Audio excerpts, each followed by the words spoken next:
In October 2022, construction began on a mega project called The Line, a 106-mile-long city in the Saudi Arabian desert. The plan was grand, to accommodate 9 million people within a mere 13 square miles, with sustainability at its core. However, recent research suggests that this linear approach might not be as efficient or sustainable as initially envisioned. So, why do these linear cities fail, and what can we learn from their shortcomings? Let's see in this video. The Line was proposed as a groundbreaking urban development, with skyscrapers lining up in 2 long rows, enclosing the desert city like a wall. The idea aimed to promote sustainability by eliminating cars and relying entirely on emission-free energy. However, mathematicians and physicists argue that this linear design is inherently inefficient. With an average distance of 35 miles between 2 random individuals, the logistical challenges become apparent. What could this mean for the daily lives of residents? How might it affect their social interactions and economic activities? Linear cities seem like an efficient solution, promising reduced reliance on cars and compact living spaces. However, history tells us a different story. Linear cities date back to the late 19th century, with proposals like Arturo Soria's plan for Madrid's expansion. While these concepts offered intriguing possibilities, they often failed to materialize fully. Madrid's linear expansion, for instance, remains camouflaged within the larger urban fabric, highlighting the challenges of linear growth. Why do you think these ambitious plans didn't fully succeed? What lessons can we draw from these historical examples? Linear cities face several inherent flaws that hinder their effectiveness. Firstly, they lack organic growth, relying instead on rigid planning and coordination. This leads to a lack of urban centers, essential for community cohesion and identity. Moreover, linear layouts limit residents' choices, offering only linear pathways for movement. Critics argue that these designs often prioritize efficiency over human needs, leading to a cold and impersonal urban environment. Can you think of other urban designs that might offer more flexibility and community engagement than a linear city? Despite the criticisms, Saudi Arabia pursues these futuristic cities as part of a broader strategy. Traditionally dependent on oil, the Saudi economy is diversifying to reduce its reliance on petroleum revenues. By building attractions like The Line, Saudi Arabia aims to boost tourism and reshape its economic landscape. How do you think The Line will impact Saudi Arabia's appeal to international tourists? Do you believe that such architectural innovations can significantly alter a country's economic dynamics? These segments not only explore the practical challenges of The Line, but also delve into the broader implications of such mega projects on Saudi Arabia's future. Throughout history, linear cities have faced intense criticism, often portrayed in dystopian visions like Superstudio's Continuous Monument. These critiques highlight the dehumanizing nature of linear design and its potential for social isolation. While linear cities offer a utopian ideal of efficiency, they often fall short in providing a fulfilling urban experience. The failure of linear cities in Saudi Arabia serves as a valuable lesson in urban planning. It reminds us that successful cities are more than just efficient machines. They are vibrant, diverse, and adaptable. Instead of imposing rigid linear structures, we should embrace organic growth and community-centric design principles. By learning from past mistakes, we can create cities that are truly sustainable, livable, and inclusive.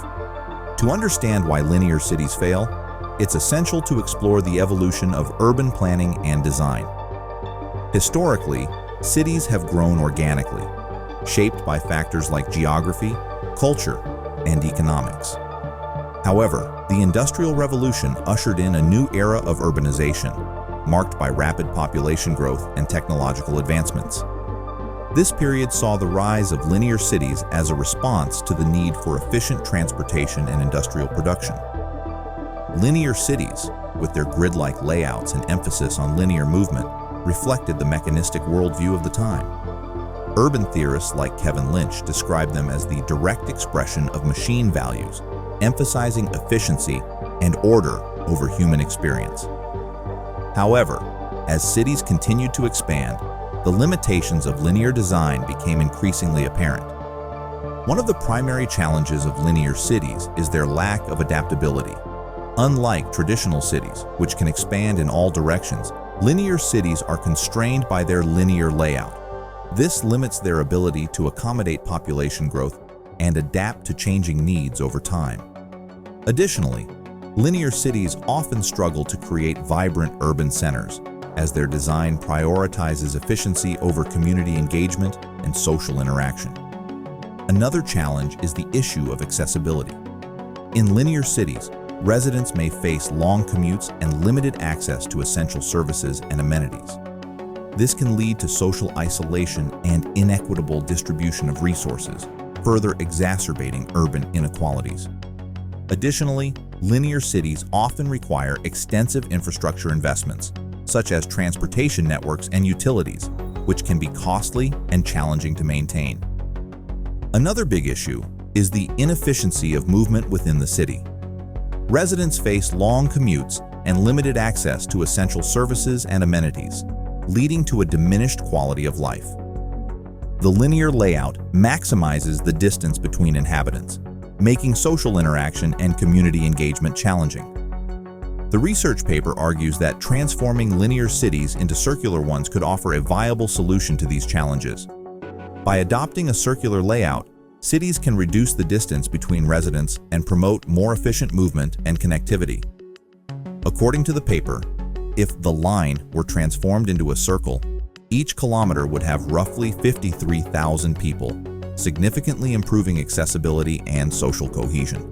The research paper compares the proposed circular design to the existing linear layout of the line and other cities like Johannesburg. While linear cities maximize the distance between inhabitants, circular cities promote closer proximity and easier access to essential amenities. For example, in the line, two random inhabitants would be, on average, 57 kilometers apart, whereas in Johannesburg, the distance is only 33 kilometers. This stark contrast highlights the inefficiency of linear urban design and the potential benefits of circular alternatives. To illustrate the challenges of linear cities, let's examine a few case studies from around the world. 1. Brasilia. Brazil. Brasilia, the capital of Brazil, is often cited as a prime example of a linear city.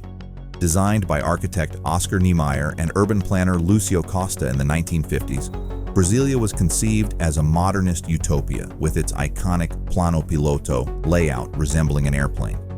However, Brasilia has struggled to achieve its vision of a vibrant, inclusive city.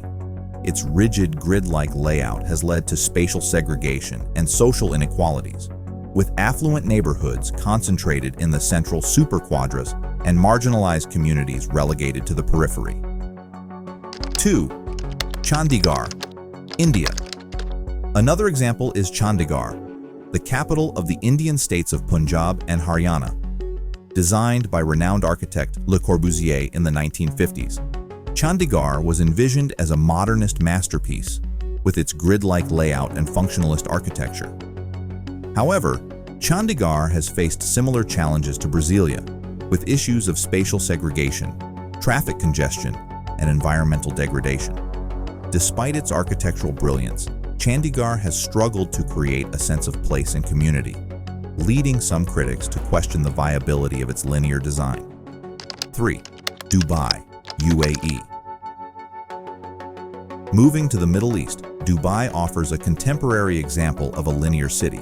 With its iconic skyline and sprawling highways, Dubai epitomizes the modernist vision of progress and prosperity. However, Dubai's linear development has been criticized for its environmental impact, social inequality, and reliance on migrant labor. The city's rapid growth and expansive infrastructure projects have raised concerns about sustainability and long-term viability. So, what can we learn from these case studies, and how can we chart a more sustainable path forward for urban development? Firstly, it's essential to recognize the limitations of linear design and embrace more holistic approaches to urban planning. Instead of prioritizing efficiency and order, we should focus on creating cities that are livable, inclusive, and resilient. This requires engaging with local communities, respecting cultural diversity, and promoting social equity. Secondly, we must address the root causes of urban inequality and exclusion. This includes investing in affordable housing, public transportation, and social services to ensure that all residents have access to essential amenities and opportunities. Additionally, we need to rethink our relationship with the environment and prioritize sustainability in urban development. Finally, we must foster innovation and creativity in urban design and governance. This means empowering local stakeholders, encouraging experimentation, and embracing diverse perspectives. By harnessing the collective wisdom of communities and experts, we can co-create cities that reflect our shared values and aspirations. The failure of linear cities in Saudi Arabia and elsewhere underscores the need for a paradigm shift in urban planning and design. Instead of pursuing utopian visions of efficiency and order, we should embrace complexity, diversity, and resilience. By learning from past mistakes and engaging with local communities, we can create cities that are truly sustainable, inclusive, and humane. Linear cities may have their place in history, but the future belongs to cities that celebrate the richness and diversity of human life. If you liked the video, don't forget to leave a like and subscribe to the channel for future content.